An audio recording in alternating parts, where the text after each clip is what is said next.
Have you ever noticed your cat shows up at the exact moment you're having your hardest day? Not when you're happy, not when the house is calm, but on the days you're truly worn out. You just set your bag down. You let out that deep sigh, and you think, I can't do this today. And then, there it is. Your cat walks into the room like it already knew. It jumps up on the chair, or it just stands there and looks at you for a second. It doesn't have to do anything big, but somehow your breathing slows down. You don't even know why. You just know this. If your cat hadn't been there in that moment, you might have said something you'd regret or done something impulsive. There are a lot of things in life we call coincidence, but Padre Pio once said something that feels strangely true. Some souls are placed in our lives to guard us, not to be understood. It sounds like a simple line, but it opens a bigger question. If something has been placed in your life to guard you, what was trying to get in? And here's the part that's unsettling. So many people, when they're exhausted and irritated, end up pushing away the very thing protecting them. They shove the cat away from the bedroom door. They slam the door. They snap, go somewhere else.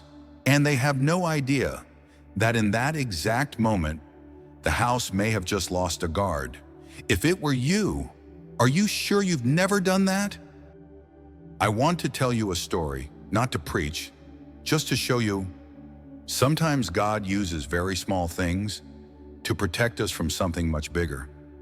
Late 1960s, New York City, a small old apartment, thin walls, a radiator that clicks and bangs when the night gets cold. A man lived there alone. His wife had died after a long illness. No children, no laughter, just the same furniture still sitting there. But the person was gone. Do you know that feeling? The place is still a home, but the air feels like it's been pulled out of it. He didn't cry much anymore. He was just empty. He worked during the day, came home at night, a quick meal, then bed. But one thing kept happening. 3 a.m, almost every night right around that time he'd wake up. Not from a clear nightmare, no pictures in his mind, just a heavy feeling, like someone was standing somewhere, inside the apartment. No footsteps, no voice. But he felt like he wasn't alone. It was the kind of fear that makes you sit straight up, heart pounding, throat dry. Then he'd sit there and talk himself down. It's just grief. I'm just imagining things. It's New York at night. Anybody would feel uneasy. Until one night, he heard a sound out in the hallway, very light. Not a person, claws on the floor, a soft scratch. Then silence. He opened his bedroom door. The hallway was dark. The apartment was still. And right in front of his bedroom was a cat. Not a house cat. Dirty fur, thin body, bright eyes, sitting there like it belonged there. No meowing, no running, just sitting. He waved his hand. Go on, get out of here. The cat didn't move. He shut the door. The next morning he opened it again. No cat. He thought, okay, it left. But that night, 3 a.m, he woke up again. He heard that same soft sound. He opened the door. The cat was back in the exact same spot, like a guard. And here's what was strange. Once that cat started sitting there, the heavy feeling wasn't as strong anymore. Not completely gone, but different, like something was being held back. He started paying attention. If he tried to step into the hallway, half asleep, the cat would stand up and block him. No scratching, no biting, just blocking the way, forcing him to stop. Like it was saying, don't go any farther. Night after night, the cat didn't beg for food, didn't rub against his legs, didn't ask to be held. It only showed up at the exact moment he was weakest. One day a friend invited him to mass at a small Italian church. He went. Not because he felt inspired, just because he didn't want to be alone. After Mass, someone talked to him about Padre Pio, a priest who could see things other people couldn't. He didn't really believe it, but one line stayed in his mind. When a soul is being pulled down, God will send a sign. Eventually, he decided to go. It was a long trip, expensive, exhausting, but he only wanted to ask one thing. What is that cat? When he finally met Padre Pio, he didn't tell a dramatic story. He kept it simple. 3 in the morning, the heavy feeling, the stray cat sitting outside his bedroom door. Padre Pio listened and didn't look surprised. He just looked at the man for a moment. Then he said one sentence, "Your doorkeeper has arrived." No long explanation, no speech. But those words caught in the man's throat, because he suddenly understood. He had been living in grief for so long, he hadn't even noticed. God had quietly placed a guard at his door. And the sad part was, if he kept pushing that cat away, he was pushing away a layer of protection too. The cat wasn't a saint, it wasn't an angel, but it could be a small instrument in God's quiet providence. And now, stay with me until the end of this video, because I'm going to share 3 signs your cat may be quietly doing a job of protection.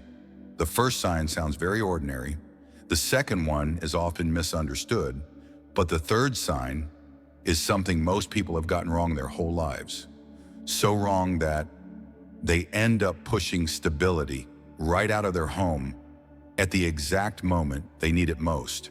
Sign 1, the threshold guard, threshold guardian.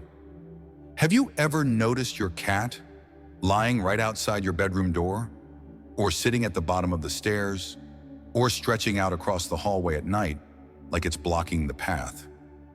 You assume it's being lazy. You assume it found a cool spot. You assume it's just in the way. But look a little closer.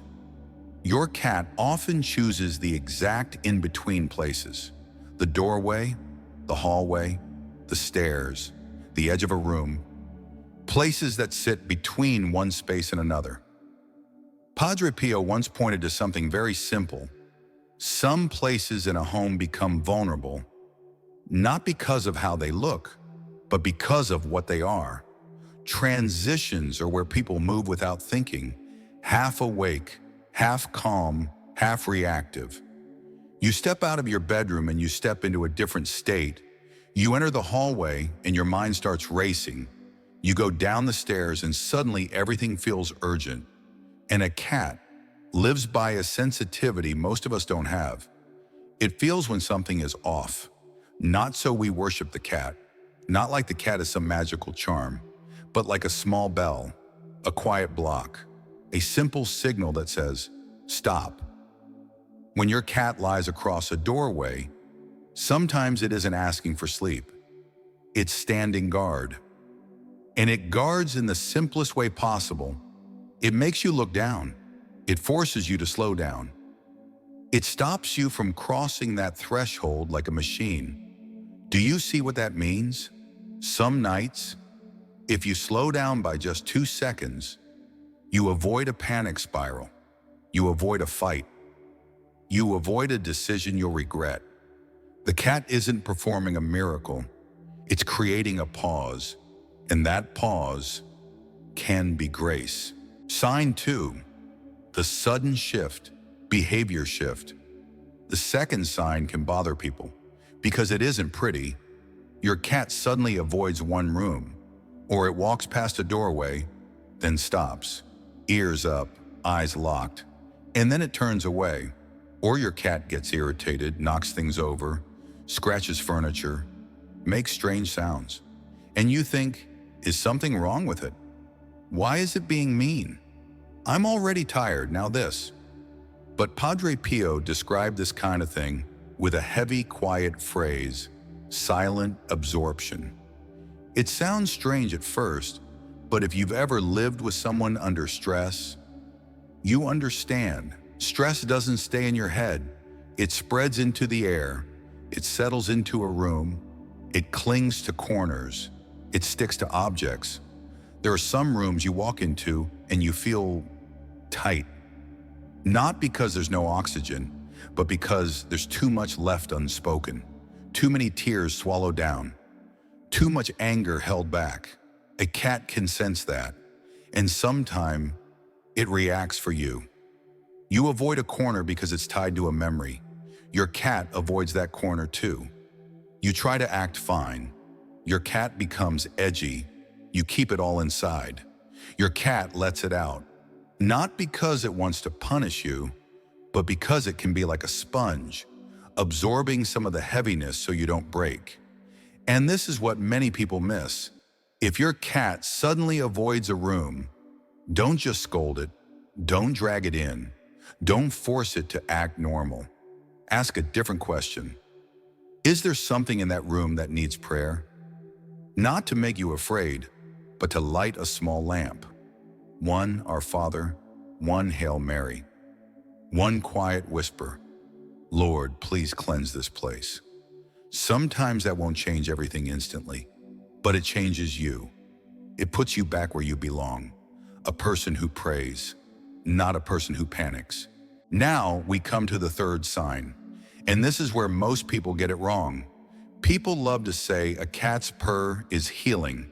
It sounds like a cute idea, but if you've ever been near a cat on a day you were falling apart, you know it's not just cute. It can feel like an anchor. You sit down, you don't talk, you don't even want anyone touching you, and the cat comes close. It curls up, presses in near you, and it starts to purr. It's a small sound, steady, like a quiet machine running smoothly. Some people say a cat's purr falls around 25 to 150 hertz, and some observations suggest that range may connect with relaxation, calming the nervous system, slowing the breath, steadying the heart.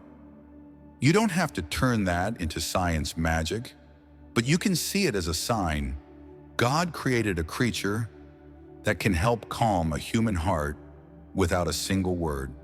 And here's the twist. It isn't only about the body. It can help steady a soul after trauma, after a shock, after a loss, after a day someone hurt you, and you don't even know how to talk about it. There are moments when your soul doesn't need a lecture. It doesn't need advice. Your soul just needs to be held in place so it doesn't fall any farther. The purr can do that. It pulls you back into the present. It brings you back to your breathing. It reminds you, I'm still here. I can still breathe. And when you can breathe again, that's when you can pray. That's the deepest part. Your cat doesn't replace prayer, but it can help bring you back to the place where you can pray. The quiet conclusion is this: sometimes a cat calms the soul before it breaks. And if you've ever been close to the edge, you understand why a small purr can feel like a thin string pulling you back. Now, if you've stayed with me this far, I don't want you to only feel this. I want you to practice it. Just 3 very everyday things. Step 1, don't chase your cat away from the spot it chooses if it lies outside your bedroom door, if it sits at the bottom of the stairs, if it stretches out and blocks the hallway. Try this. Don't push it away. Treat it like a small sign that says, stop.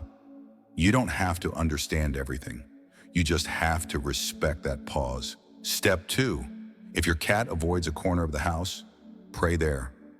Not to scare yourself, not to imagine things. Just a simple action. Light a candle, say a prayer. 1 short scripture line or 1 short prayer. In 1 sentence, Lord, be here. Step 3, when you're falling apart, let your cat stay close. This is where many people do the opposite. They're tired, they're irritated, they push the cat away. But if your cat keeps trying to stay near you, let it. You don't have to hold it tight. You don't have to make a big scene. Just let it lie beside you. Sometimes God doesn't send a speech. He sends a presence. And now, 2 very short stories. A woman in Texas, she said whenever there was arguing in the house, her cat didn't run away. It would lie right in the middle of the hallway, and it forced everyone to walk slower. One time she was about to say something that would hurt her husband, and she looked down and saw the cat looking at her. Not angry, just looking. She stopped. She went into another room. A few minutes later, she came back and spoke in a different tone. She said, "I don't know what it understands, but it held me back." A veteran in Ohio. He used to jolt awake at night. Some nights he couldn't sleep at all. He didn't want anyone touching him, but his cat kept coming anyway. It would lie right against his chest and purr. He said, "I still carry the war inside me, but that sound reminds me I'm home." Then he added one line that made me go quiet for a long time. "The cat didn't save me, but it held me long enough for me to call on God." I need to say this clearly, to protect you and to make sure everyone understands this the right way.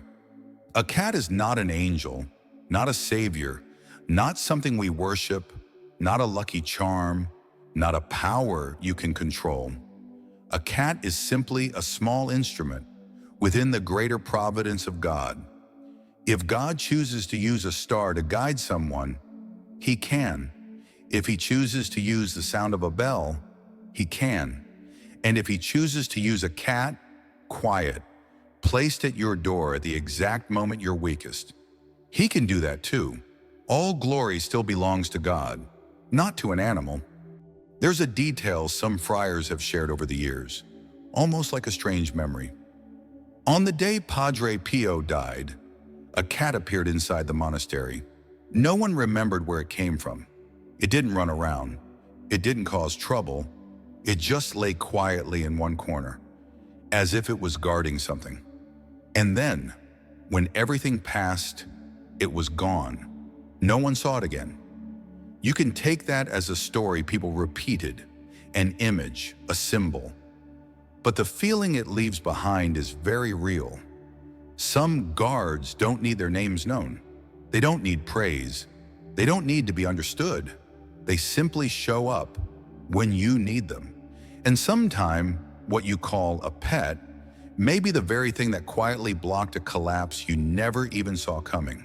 So I want to end with something gentle, but honest. If your cat has ever shown up at the exact moment you needed it most, leave a comment. Just one sentence. You don't have to tell a long story. Just say, "It was there." Because maybe you're not the only one being guarded.